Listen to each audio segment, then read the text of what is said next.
Hello everybody and welcome to the video. आज हम लेने वाले हैं 11th standard organisation of commerce and management OCM का चैप्टर 4 चल रहा है हमारा।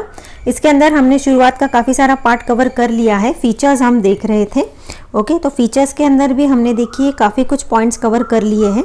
तो अभी हम मूव करेंगे 7th पॉइंट से। ओके, देखिए मैंने यहाँ मार्क करके रखा है। तो 7th पॉइंट से आज हम एक्सप्लेनेशन स्टार्ट करेंगे। इसके शुरू के पार्ट्स अगर आपको देखने हैं या दूसरे सब्जेक्ट्स के भी और चैप्टर्स के वीडियोस भी अगर आपको देखने हैं तो डिस्क्रिप्शन में आपको लिंक मिल जाएगा, वहाँ से आप चेक कर सकते हैं। तो चलिए फटाफट स्टार्ट करते हैं 7th पॉइंट से। ओके, तो number of members, minimum 10 members are required for the formation of cooperative society. There is no limit for maximum number of members as per Cooperative Society Act. अभी देखिए यहाँ पर ना, अभी देखिए रजिस्ट्रेशन यहाँ पर हमने देखा था कि करना पड़ता है। तो जब रजिस्ट्रेशन हम करते हैं तो गवर्नमेंट की तरफ से कुछ गाइडलाइंस एंड रूल्स कुछ ना कुछ तो मैक्सिमम नंबर मिनिमम नंबर तो दिया ही जाएगा। तो यहाँ पर गवर्नमेंट ने लेट डाउन किए हैं कि मिनिमम उन्हें कितने मेंबर्स चाहिए, एटलीस्ट 10 मेंबर्स चाहिए। ओके, 10 मेंबर्स रहने चाहिए ताकि उसका रजिस्ट्रेशन एटलीस्ट होने के लिए तो भी 10 मेंबर्स जरूरी है। Is required for the formation of cooperative society. Formation का भी मतलब क्या हो जाता है कि eight the time of registration. Okay, जब रजिस्ट्रेशन करने जाओगे आप कोऑपरेटिव सोसाइटी का तो कम से कम 10 मेंबर्स आपको रहने चाहिए आपके पास। There is no limit for maximum number. Maximum limit का कुछ नंबर है नहीं, जितने चाहे उतने लोग ज्वाइन हो सकते हैं कोऑपरेटिव सोसाइटी में। पहले भी हमने देखा था कोऑपरेटिव सोसाइटी एक्चुअली किस लिए फॉर्म होती है, ताकि जो गरीब तबके के लोग हैं या मिडिल क्लास लोग हैं या मोस्टली फार्मर्स के लिए एक्चुअली ये स्टार्ट किया गया था कि उन लोगों के राइट्स जो थे, उनका हक जो था, उसको सेफ गार्ड करने के लिए कुछ लोग आगे आते हैं। एज अ सोशल वर्कर भी बोल सकते हैं। वो लोग अपने वॉलंटरीली अपनी मर्जी से आते हैं और वो बना एक ग्रुप फॉर्म करते हैं। उसके बाद में वो जाकर कोऑपरेटिव सोसाइटी एक्ट के अंडर जाके अपना सोसाइटी रजिस्टर करते होंगे। ओके, और उसके बाद में वो एज अ सोशल वर्क के तौर पे वो वर्क भी करते हैं। आगे देखते हैं equal voting rights. Now every member gets equal voting rights in cooperative society as a share holder. Okay, अभी हर एक मेंबर को हमने पहले भी देखा है कि उन सभी के मेंबर्स के इक्वल राइट्स होते हैं। वोटिंग राइट्स भी एक इक्वल ही रहेंगे। मतलब इनडायरेक्टली आप ये समझ लो एक बंदे को एक वोट करने का राइट है। ओके, तो इक्वल राइट से कभी कई बार ऐसा होता है कि एक बंदे को 2 वोटिंग करने की भी राइट्स आ जाते हैं। कुछ कुछ पॉसिबिलिटी ऐसी भी होती है कंपनीज के अंदर। लेकिन यहाँ पर हम किसके बारे में स्टडी कर रहे हैं, हम लोग कोऑपरेटिव सोसाइटी के बारे में स्टडी कर रहे हैं। तो यहाँ पर गवर्नमेंट ने क्या रूल लेट डाउन किया है कि सबको इक्वल राइट रहेगा। मतलब एक बंदे को एक ही वोट करने का राइट है। In cooperative society membership is open to all. Okay, all members have equal voting rights irrespective of number of shares held by them. आगे देख लेते हैं। मतलब कितने भी उनके पास शेयर्स होंगे तो भी उनको जो भी वोटिंग राइट्स है वो इक्वल ही है। कई बार ऐसा होता है कि जितने शेयर्स आपके पास होते हैं ना, कंपनीज में होता है, तो उस हिसाब से आपको वोटिंग राइट भी दिया जाता है। ओके, इतने नंबर ऑफ शेयर्स होंगे तो आप इतने वोट कास्ट कर सकते हो, 2 दे सकते हो, 3 दे सकते हो, ऐसा रहता है कंपनीज में। लेकिन यहाँ पर कैसा है, कितने भी आपके पास शेयर हो लेकिन आप वोट एक ही दे सकते हो। आगे देख लेते हैं service motive. A cooperative society provides various services to its members. Its main objective is to provide service to the society. मतलब सोसाइटी का वेलफेयर देखना और उसका भला करना ही इस सोसाइटी का, कोऑपरेटिव सोसाइटी का मेन मोटो होता है। यहाँ पर goods are available at lower cost, lowest rates for its members. Okay, इसका मतलब अगर सपोज कुछ रेट्स वगैरह कुछ चीज़ें अगर सेल करने के लिए भी अगर उनका कुछ मोटो रहता होगा तो बहुत ही कम रेट में वो अपने मेंबर्स को देते रहेंगे। अब कोऑपरेटिव सोसाइटी का एक्चुअली मोटो ये रहता है to provide service to its members and society. In a cooperative bank, loan and overdraft facilities available at the lowest interest rates for its shareholders only. अभी देखिए कोऑपरेटिव बैंक्स भी होते हैं, cooperative society भी होती है। हर जगह आपको ये दिखाई देगा बहुत सारी चीज़ों में। तो जो बैंक्स होते हैं ना, तो मोस्टली यहाँ पर अगर लोन है, ओवरड्राफ्ट फैसिलिटी है, तो ये मोस्टली जो उसके जो शेयर होल्डर्स होंगे ना, मतलब they are indirectly the members of this bank. Okay, हो सकता है at the time of formation या बाद में भी वो ज्वाइन हुए रहेंगे।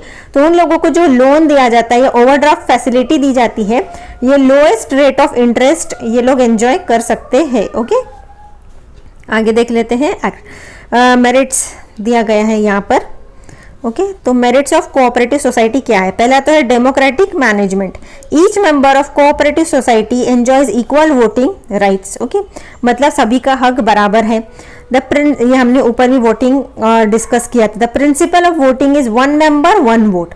The number of share holders are large. Okay, they are scattered over the region, मतलब पूरी दुनिया भर में इनके जो मेंबर्स है वो फैले रह सकते हैं। ऐसा नहीं कि एक ही सिटी के 10 लोग लेकर फॉर्म कर देंगे, चाहे तो वो अपने मेंबर्स कहीं पर भी हो सकते हैं। The share holders elect their representatives, they are called managing committee. Okay, the share holders elect their representatives and they are called as managing committee. हमने मैनेजिंग कमेटी के बारे में ऊपर भी पढ़ा है। They look after the day to day management of the society. ये हमने इसके बारे में हमने पहले भी डिस्कस किया है कि मैनेजिंग कमेटी एक फॉर्म की जाती है जो कि day to day working of the management है, जो भी सोसाइटी का वर्क है उसके तरफ ये ध्यान देती है। ओके, और लेकिन भले उसके जो शेयर होल्डर्स है वो तो कितने भी मेंबर्स उन लोगों को अलाउड है ऐड करने के लिए, मिनिमम 10 चाहिए।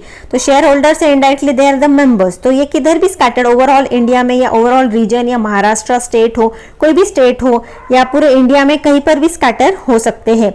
लेकिन यहाँ पर जो वोटिंग राइट है, एक मेंबर को एक ही वोटिंग राइट है, भले उनके पास एक से ज्यादा शेयर क्यों ना हो।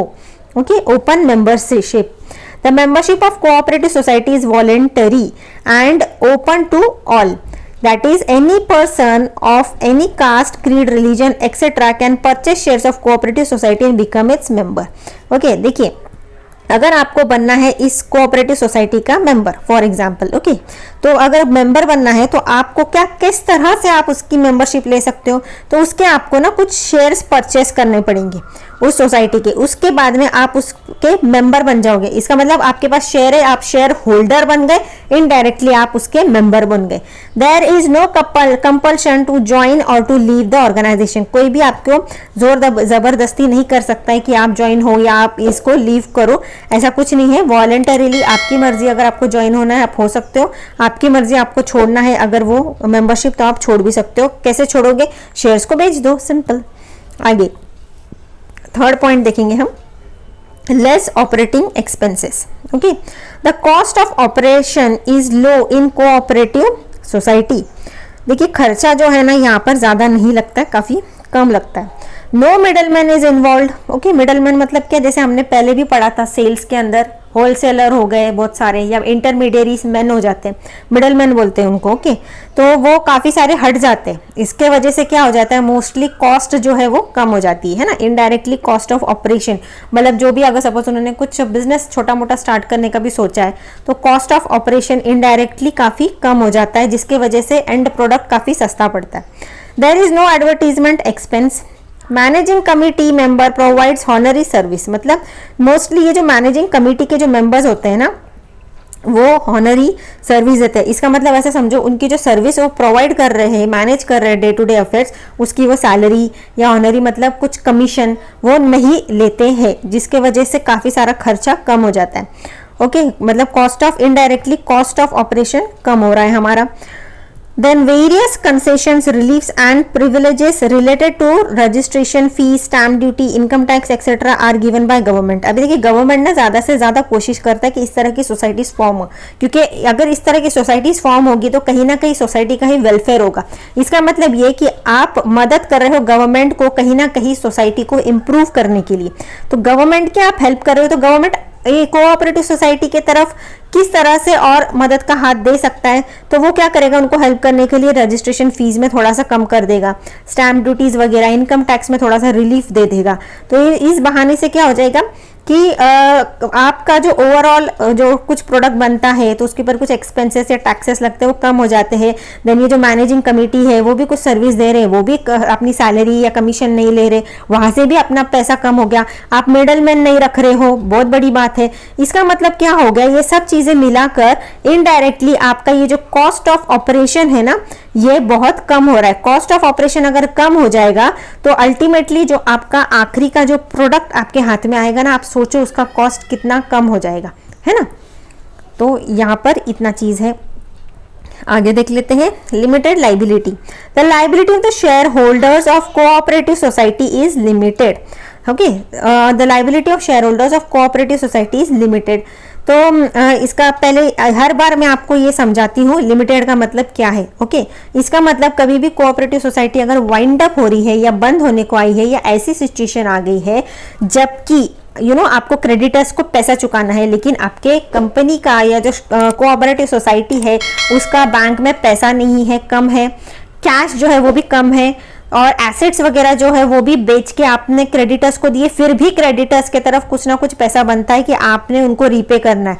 तो इस केस में अगर लिमिटेड है, इसका मतलब ये हो जाता है कि वो जो शेयर होल्डर्स है उनकी पर्सनल प्रॉपर्टी को कोई हाथ नहीं लगाएगा, उनके पर्सनल चीजों को या उनके पैसों को कोई उनसे कोई एक्सपेक्टेशन नहीं रख सकते कि आप उनकी पर्सनल प्रॉपर्टी बेच के क्रेडिटर्स का पैसा नहीं चुका सकते।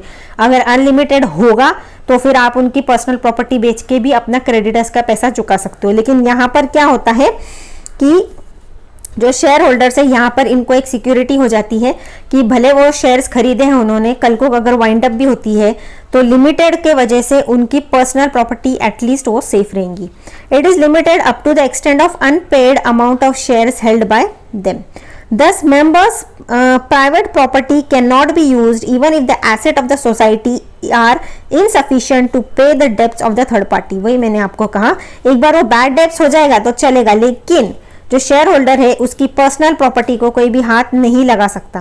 ओके, आगे देख लेते हैं हम लोग tax concession. Okay, cooperative society plays an important role in the economic and social development of the country. अभी इनडायरेक्टली ऐसा समझो कि कहीं ना कहीं ये लोग सोशल वर्क ही कर रहे हैं ना।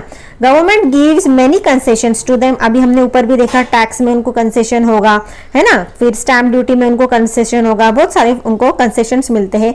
Exemptions of payment of income tax up to certain limit.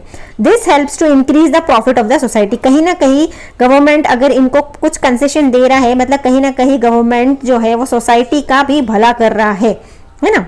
तो ये होगा एक बात, क्योंकि उनको टैक्स कम लग रहा है, तो टैक्स कम लगेगा तो अल्टीमेट प्रोडक्ट जो कस्टमर को मिलेगा तो वो भी कम में ही मिलेगा, है ना, अगर कुछ वो बनाकर सेल करने का सोच रहे हैं तो। आगे देख लेते हैं सेल्फ फाइनेंसिंग एंड चैरिटी।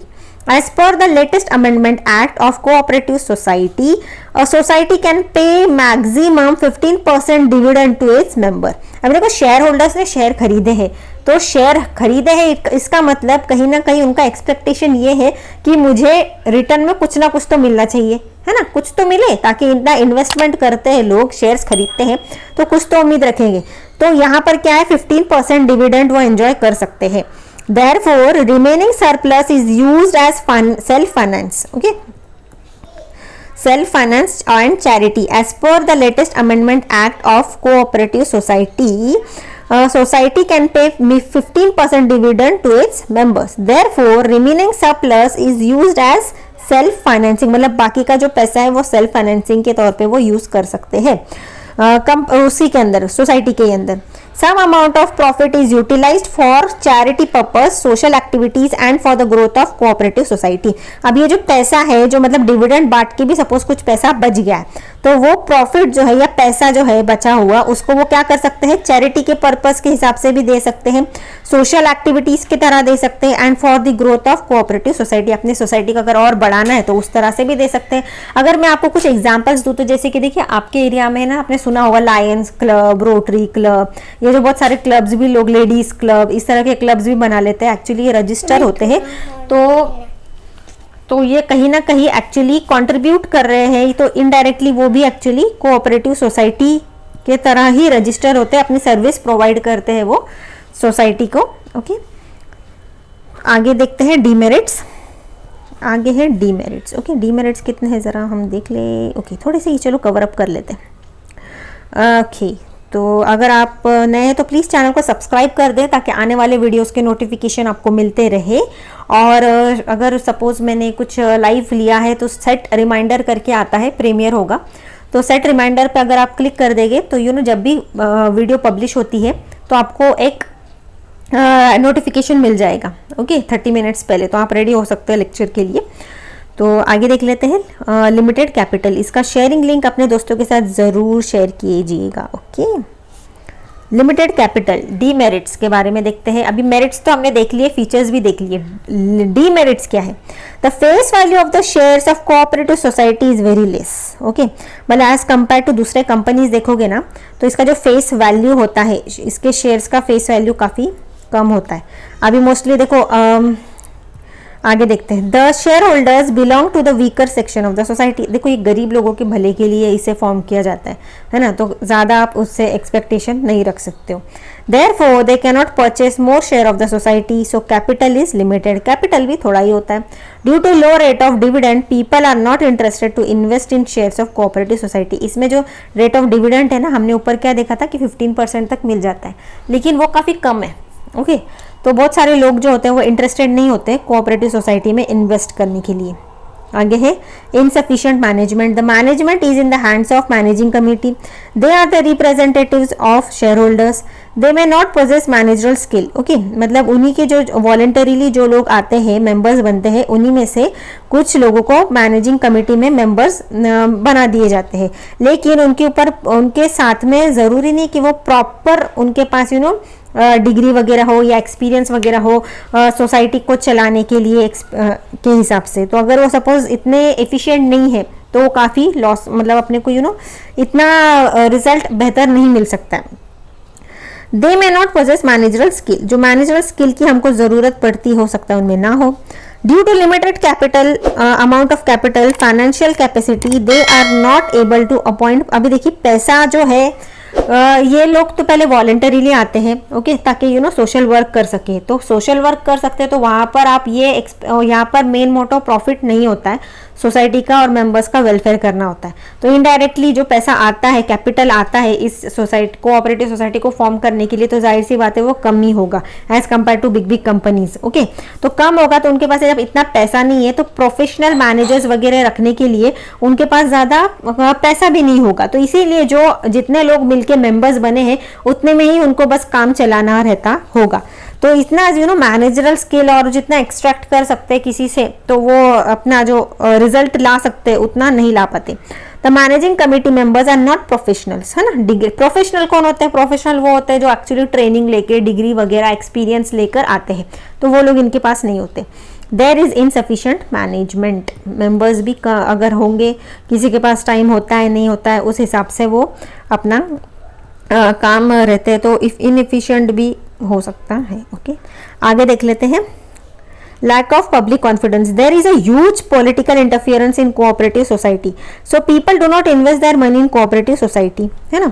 अभी पॉलिटिकल इंटरफियरेंस भी काफी सारा होगा, क्योंकि आप जब उतरे हो मैदान में आए हो तो इसका मतलब आप कहीं ना कहीं गवर्नमेंट को आप टक्कर दे रहे हो, है ना। मतलब कहीं ना कहीं गवर्नमेंट अपनी तरफ से कम पड़ रही है, तभी इन लोगों को आगे आके सोसाइटी का वेलफेयर या सोसाइटी का भला सोचना या उनके लिए कुछ काम करना पड़ रहा है। इसका मतलब कहीं ना कहीं ये किसका ड्रॉबैक है? गवर्नमेंट का। और गवर्नमेंट में आपको किस तरह के लोग मिलेंगे? पॉलिटिकल लोग रहेंगे। तो पॉलिटिक्स के अंदर जो लोग हैं, क्या उन्हें ये चीज़ सहन होगी? नहीं होगी। तो काफ़ी कुछ फेस करना पड़ता है कोऑपरेटिव सोसाइटी को। Okay, so people do not invest their money in cooperative society, there is a huge political interference. Okay, बहुत सारी चीज़ों का सामना करना पड़ता है।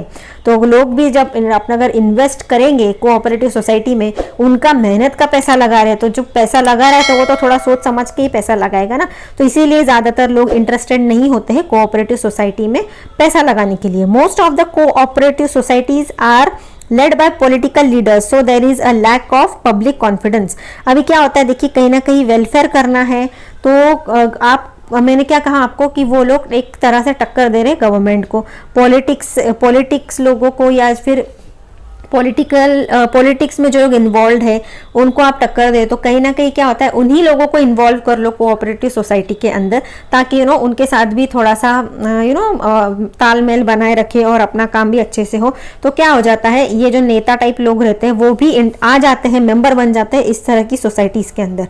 तो इस तरह की सोसाइटी में अगर वो मेंबर बन जाते हैं तो कहीं ना कहीं अपने बहुत सारे इंडियन लोगों में एक फील है कि अगर पॉलिटिक्स से रिलेटेड कोई मेंबर होता है तो बाबा उसके ऊपर भरोसा नहीं, मोस्टली नहीं किया जा सकता, ऐसा लोगों को थिंकिंग होती है।